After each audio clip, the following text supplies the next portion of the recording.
What's going on? Welcome back to Trending Stocks. Today we're going to talk to you about SoundHound. I want to go over some of the data points, break it down on what is really moving it, and go over everything else you need to know. But first, make sure to hit that thumbs up. And with that, let's get right to it. So SoundHound is down 7.2%, 1381 the low, 1537 the high. So today is a optimum day if you are a swing trader, for instance. But in general, the market is in a little bit more of a panic, and that's all because of DeepSeek. So I'm going to go over that in a second, but kind of low volume. So 28.2 million shares being traded, 83 is the average.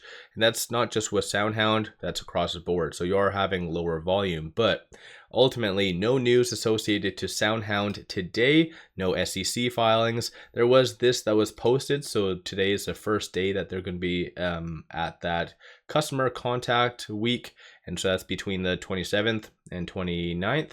So it looks like they are at booth 109. So it's good to see that they did actually post this.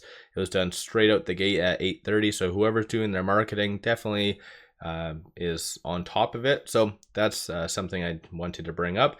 As far as right now, is this a good reason to buy SoundHound just with their participation?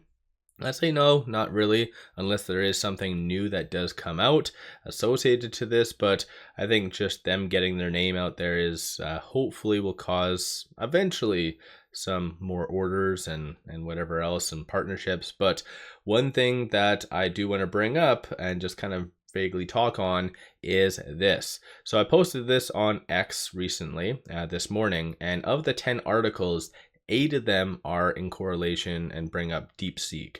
So that is what is spooking the broader market. So the whole, I guess, tech race, it looks as though through DeepSeek, China is in the lead because they use less chips than ChatGPT and supposedly is a little bit more efficient. So all in all, that is spooking everyone. And essentially, yeah, if you're a semi play or something like that, then yeah, you might have some concerns. But if you think about it, like SoundHound doesn't necessarily need that as much as probably people would really make you believe or something like that. So yeah, I think in general, the fact that it was down to a low of 1396 pre-market, or sorry, even here a little bit lower, 1308, that is just mind-boggling. So if you are one of those individuals that did buy this dip, then give yourself a shout out. You've made some pretty good money just in this one day, but I think that today is just largely unjustified of a pullback. And on a side note, I actually just saw it was posted. Looks like DeepSeek was hacked already. So maybe a lot of the big tech in the States had, through third parties, maybe did some interesting stuff as per usual. But as of right now, though, shorts are of course increasing, 594,000 shares, so that's kind of the norm now.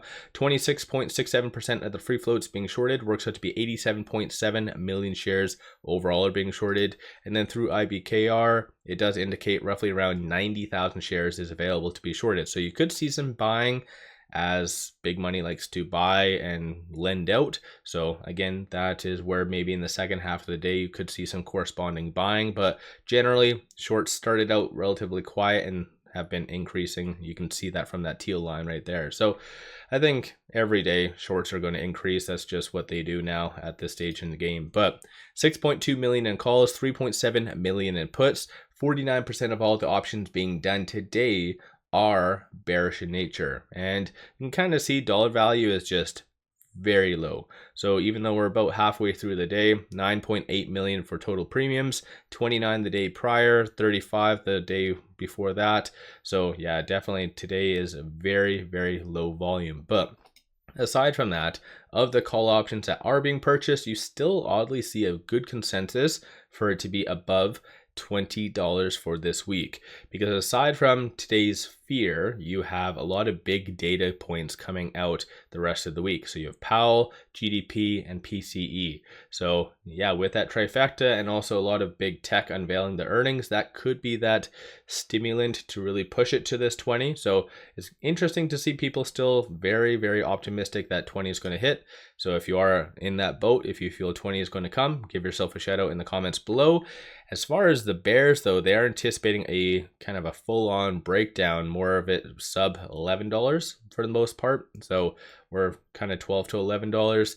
So yeah, there's a little bit more kind of upside still, but I think the amount of bears definitely overdo the bulls. But these are all the transactions occurring on the secondary market above $100,000. So still a fair amount of transactions, a lot of big ones as well. So 12.6, 1 million, and then 1.1. So those are some of the big ones for today. So it's good to see that big money still paying attention to SoundHound despite the lower volume. So something to keep in mind. But with it at $14.71, it is trading between this pivot and this S1. 1401 is going to be that key support as well. I'll go over the 50-day moving average and stuff, but 1401 based on the fib levels is going to be something to watch for. 1564, which hasn't been touched, is going to be the next strong target / resistance. No new analyst ratings, nothing like that. So last one was done, I think 14 days ago. So most likely, given just the lag in time, we won't be seeing any new ratings up until possibly their earnings. So I'll give you a quick overview of once we get closer to that date, which has been unannounced yet.